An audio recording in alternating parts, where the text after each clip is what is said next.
တရေဒီလိုနဲ့တွေ့တိုင်းထိတ်ခေါက်တက်တဲ့စင်ရုံနဲ့ယုံကြည်မှုတွေတဖန်ပြန်လဲမြင့်တက်လာတဲ့ Old Trafford ဝိုင်းတော်သားများမင်္ဂလာပါ Smart Football Area အနေပြန်လဲကြိုဆိုလိုက်ပါတယ်ဒီကနေ့ကျွန်တော်ဆွေးနွေးသုံးသပ်ပေးမယ့်ပွဲစဉ်တွေကတော့ Brighton နဲ့ Manchester United တို့ရဲ့ပွဲစဉ်တွေပဲဖြစ်ပါတယ်ဒီပွဲစဉ်ကတော့ပွဲကြိုသုံးသပ်ချက်အပြင်ဒီနေ့တန်းအပေါ်မှာပေးထားတဲ့ပေါက်ကြီးအနေအထားတွေကိုလည်းကျွန်တော်တဦးရဲ့အမြင်နဲ့ဆွေးနွေးသုံးသပ်အောင်ဖြစ်ပါတယ်ဒီလိုမျိုးဘုံလုံးအားကစားနဲ့ပတ်သက်တဲ့ပွဲကြိုသုံးသပ်ချက်တွေပွဲပြီးသုံးသပ်ချက်တွေအပြင်ဘုံလုံးဒီနေ့တွေကိုဆက်လက်တက်ဆက်ပေးမှာဖြစ်တဲ့အတွက် channel လေးကို like subscribe လုပ်ခဲ့ပေးဖို့တောင်းဆိုပါရစေဒီတစ်ဝါကြည့်ရှုနေတဲ့ညီကိုနေနဲ့လည်း like and follow လုပ်ခဲ့ပေးဖို့မမေ့ပါနဲ့ပထမဆုံးအနေနဲ့ဒီနေ့တန်းမှာရှိနေတဲ့ဒဏ်ရာရကစားသမားအခြေအနေလေးကိုတစ်ချက်ပြောကြည့်ရအောင် Asian Brighton အသင်းအနေနဲ့ကတော့အရင်အားကိုးရပါတယ်ဆိုတဲ့ကစားသမားတွေဖြစ်တဲ့ Solimas တို့ Arden Wester တို့ Jerry Shearer တို့ကတော့ဒီနေ့ပွဲစဉ်ကိုပါဝင်လာနိုင်ဖို့မရှိပါဘူးပြီးတော့ Dribbling ရန်ကောင်းမှာဆိုတဲ့မီတိုမှာ Chominton တို့လို Diego Gomez တို့လိုကစားသမားတွေကလည်းဒီကနေ့ပွဲကိုပါဝင်လာနိုင်မလားမပါဝင်လာနိုင်ဘူးလားဆိုတာကိုတော့သိကြရခြင်းမရှိသေးပါဘူးအဲ့ဒီ Manchester United အသင်းဘက်ကိုကြည့်မယ်ဆိုရင်တော့ဒဏ်ရာကစားသမားတွေအားလုံးဒီဘောကင်းစင်နေတာကိုတွေ့ရတယ်ခင်ဗျအသင်းရဲ့နောက်ခံကစားသမားဖြစ် Lisandro Martinez တောင်မှအသင်းရဲ့လေ့ကျင့်ခန်းစီစဉ်တွေမှာပြန်လည်ပါဝင်လာနိုင်တာကိုတွေ့ရတယ်ခင်ဗျဆိုတော့ဒီပြရဲ့အမော်ရင်းအနေနဲ့ကြိုက်တဲ့ကစားသမားကိုကြိုက်တဲ့ပုံစံမှာပွဲထွက်စေဖို့အခွင့်အရေးရှိတယ်ပေါ့ဗျာဒါပေမဲ့လည်း Brighton အသင်းကတော့အချင်းအသင်းတော့မဟုတ်ခင်ဗျဒီရာဒီအသင်းကြီးတွေကိုပဲရွေးတီးထားတဲ့အသင်းတစ်သင်းပါပြီးတော့ Manchester United ကလည်း Brighton အသင်းနဲ့တွေ့တိုင်းကိုအမြဲတမ်းဒုက္ခအပေးခံနေရတာပါ Man United ရဲ့ Old Trafford မှာဆိုရင်လည်း Brighton အသင်းဟာနောက်ဆုံး3နှစ်ဆက်ကိုအနိုင်ရလက်နေနဲ့ပဲဖော်ဆောင်ထားနိုင်တာပါဆိုတော့ Manchester United အသင်းနဲ့ဒီအခြေအနေအဆိုးကြီးကိုဒီကနေ့ညမှာတွန်းလှန်သွားနိုင်မလားဆိုတာကိုတော့စောင့်ကြည့်ရမှာပါဒီကရော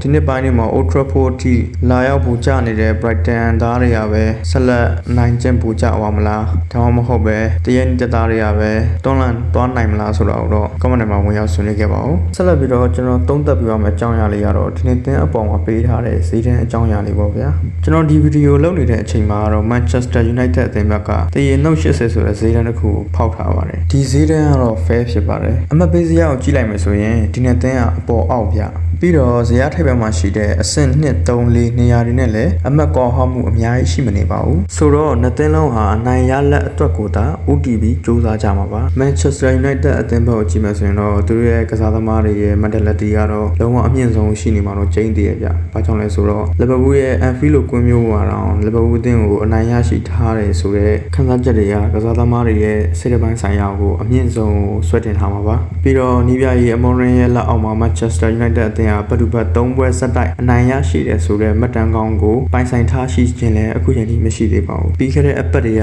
နိုင်ပွဲတွေကြောင့် Old Trafford ရဲ့ဝိုင်းတော်သားတွေဟာအနိုင်ရရှိခြင်းရဲ့အရသာကိုတော်တော်လေးအကြိုက်တွေ့နေကြမှာတော့အသေးကြပါပဲဒါကြောင့်မလို့အရင်ရာသီတွေလိုဇင်ယော်တို့ရဲ့ထိတ်ခေါက်ခံရခြင်းကိုလွယ်လွယ်နဲ့လက်သင့်ခံနေမှာတော့မဟုတ်ပါဘူးဒါကြောင့်မလို့ဇင်ယော်တို့ရဲ့ဒီတစ်ခေါက်မှာ Old Trafford ပြန်တန်းမခီးစဉ်ဟာအရင်ရာသီလိုလွယ်ကူတော့မှာမဟုတ်တော့ပါဘူးဒါကြောင့်မလို့ Manchester United အသင်းဟာဒီကြားခဲ့အောင်မှာအပြည့်အဝဆုံးရှုံးသွားမှာမဟုတ်တဲ့အတွက်အရင်အပတ်တွေလိုပဲကျွန်တော်က Manchester United အသင်းကိုဆက်လက်ယုံကြည်စေချင်ပါတယ်ကိုပေါင်းကြီးကိုကြည့်မယ်ဆိုရင်တော့3.15ဆိုတဲ့ဈေးတန်းတစ်ခုကိုပေးထားပါတယ်ဒီဟာဒီဒီနေ့တင်းရဲ့ဂိုးသွင်းဆန်းယူကိုပြန်ကြည့်မယ်ဆိုရင်တော့ Manchester United အသင်းဟာ19ဂိုးရရှိထားပြီး12ဂိုးခွင့်ပြုထားပါတယ် Brighton ဘက်ကလည်းတိတ်မထူးမခြားနာပါပဲ12ဂိုးရရှိပြီး17ဂိုးပြန်လည်ပေးရထားပါတယ်ဆိုတော့နှစ်သင်းလုံးရဲ့ခြေစွမ်းဟာအရင်ကွာဟနေတာမျိုးမရှိပါဘူးတိုက်စစ်တွေကဂိုးတွေသွင်းယူနိုင်တယ်လို့ခန်းစစ်တွေကလည်းသွင်းဂိုးတွေပြန်လည်ခွင့်ပြုထားပါတယ်ဒီကနေ့ပွဲစဉ်မှာလည်းနှစ်သင်းလုံးဟာသွင်းဂိုးတွေကိုစီရရှိလိမ့်မယ်လို့တော့ကျွန်တော်ယုံကြည်ပါတယ်နှစ်သင်းလုံးဟာသွင်းဂိုးတွေရရှိနိုင်တဲ့အတွက်ဒီပွဲဟာ1-1ကနေစ